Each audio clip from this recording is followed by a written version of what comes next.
resolvi, sabe, entrar nessa briga outra vez.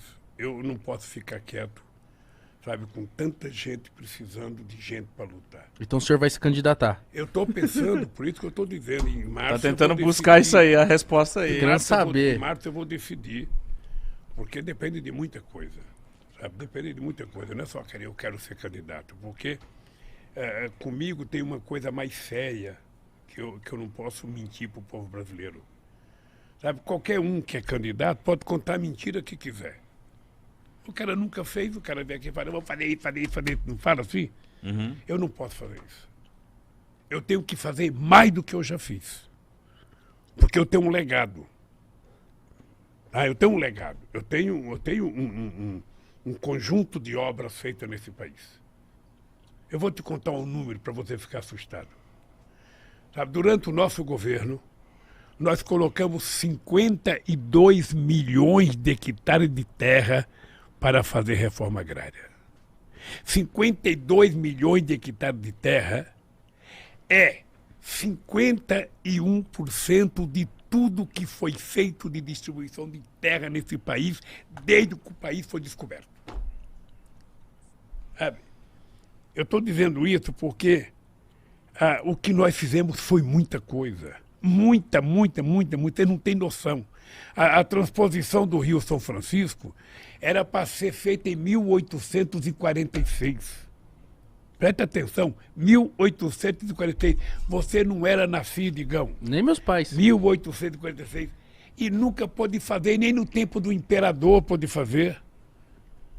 Nós tomamos a decisão de fazer. Por quê? Porque nós vamos levar água para 12 milhões de pessoas que moram na região mais seca do país. Sabe? Quando eu morava em Garanhuns, eu tinha 7 anos de idade. Eu ia buscar pote de água no açude. Você chega no açude para pegar água, tá a vaca fazendo xixi, fazendo cocô, tá a cabrita fazendo, tá o cavalo. E você é obrigado a ficar separando a água com a mão, pegando com a caneca, enchendo o pote. Aí leva para casa aquela água suja, você coloca ela dentro do pote para ela sentar. Aí depois de um tempo a sujeira assenta, você tira com a canequinha outra vez, coloca no outro pote, aí já passa no coador.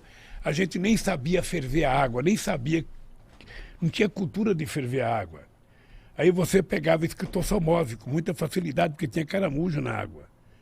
Então, quando eu tomei a decisão de fazer a transposição do São Francisco, eu falei, sabe, é o mínimo de respeito que a gente tem que ter pelas pessoas.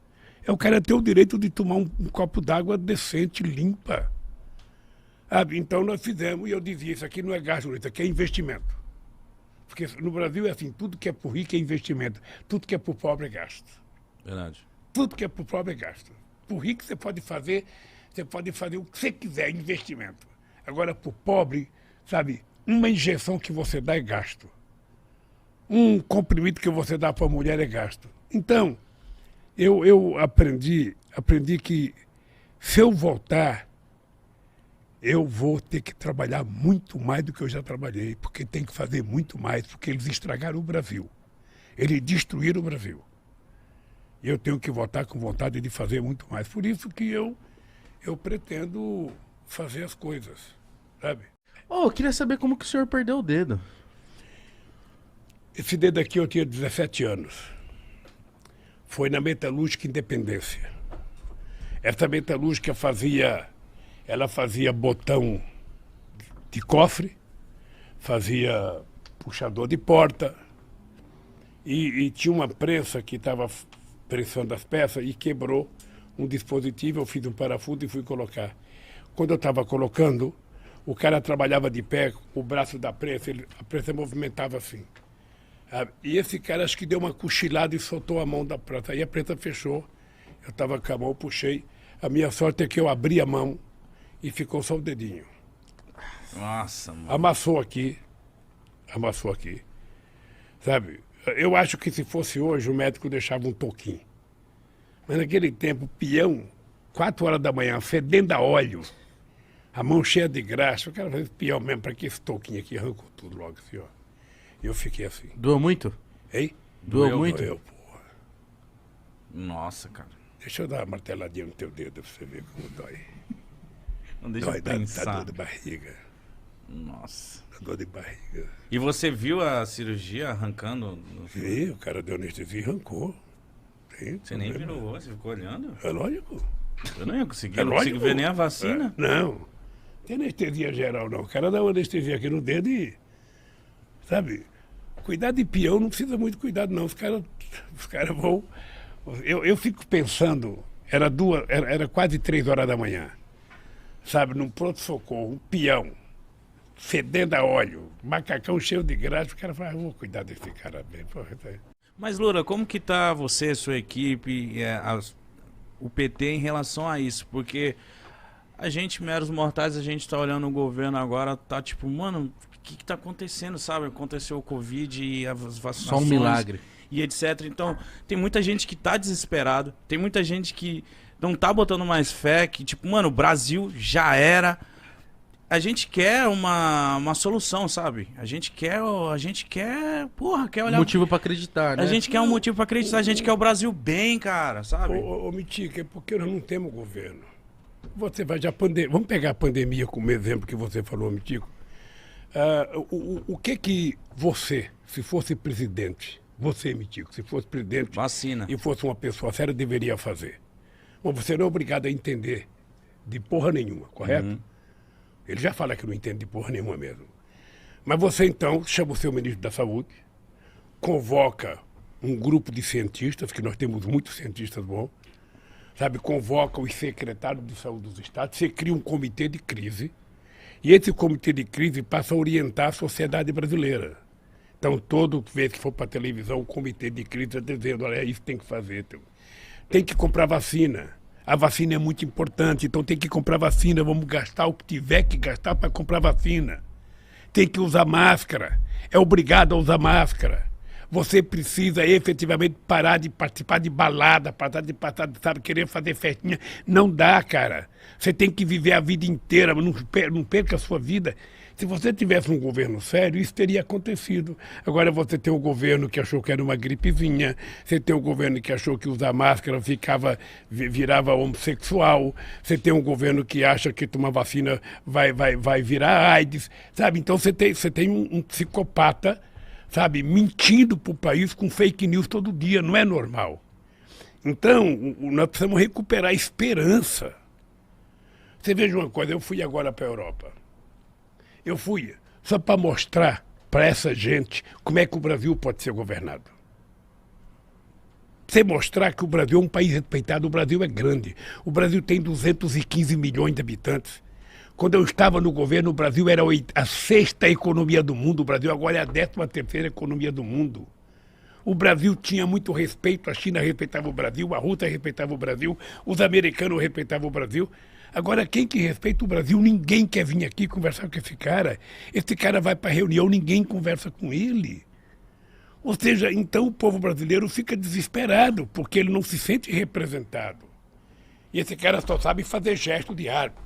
Ele acha que a solução está em vender arma, facilitar a compra de pistola, facilitar a compra de rifle. Daqui a pouco ele está distribuindo granada para a molecada brincar na escola, sabe? Quando, na verdade, ele deveria estar pensando em distribuir livro didático na escola. Sabe? É isso que ele deveria estar pensando. Mas não pensa. Então, a desesperança é muito grande. Então, nós precisamos tentar reativar a esperança nessa pessoa. Esse jovem que está em casa nos assistindo, que está lá sentado no sofá, sabe? Que está, às vezes, amargurado, porque ele queria ter um computador melhor para estar assistindo vocês, sabe? Ele tem que ter o direito de comprar o computador, nós temos que facilitar. Sabe, para que as pessoas, sabe, a pessoa sinta o prazer pela vida. Sabe, o cara sair na rua da sua casa, ter iluminação, o cara ter uma área de lazer perto da sua casa, o cara ter um centro de cultura, como nós criamos os pontos de cultura quando o Gil era nosso ministro e o Juca Ferreira.